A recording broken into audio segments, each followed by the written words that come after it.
నా మీద దాడి జరిగిన కాంచెలి SC ST BC JAC team విశారదన్ సారి టీము నా మీద దాడి జరిగిన కాంచెలి పోలీస్ స్టేషన్లో ఫిర్యాదు మేరకు వరకు నాకు హాస్పిటల్ వరకు కూడా ఆ టీము నాకు సహకరించింది.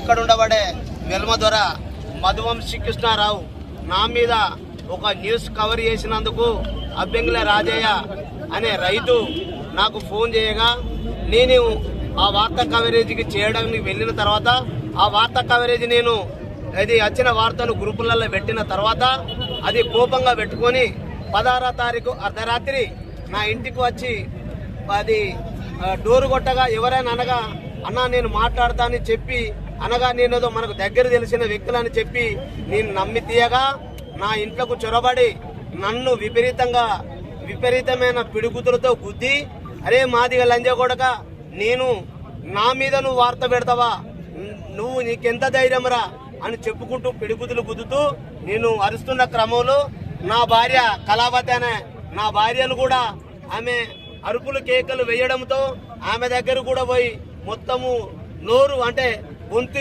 విసుగుపట్టి నోరు వర్రకుండా చేయకుండా ఆమె మీద పైన దాడి చేశారు. ముగిరాల మధువంశీ కృష్ణ రావును వెంటనే అరెస్ట్ చేసి అట్రాసిటీ కేసు నమోదు చేసి ఆయన మీద మా మీద జరిగిన దాడిని మీద హత్యాయత్నం కింద కేసు నమోదు చేయాలి. ఇక్కడున్న డిఎస్పీ సంపత్రావు ఇంటనే ఉన్నాడు.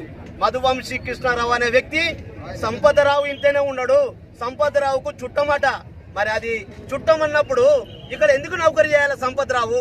డిఎస్పీ సంపత్రావు గారు సంపత్రావు అని ఇక్కడ సస్పెండ్ చేసి నాకు ఎస్పీ గారి చేతనే నాకు నా యొక్క కేసు ఎస్పీ గారు న్యాయం జరిగే విధంగా సహకరించాలని నేను వేడుకుంటున్నా.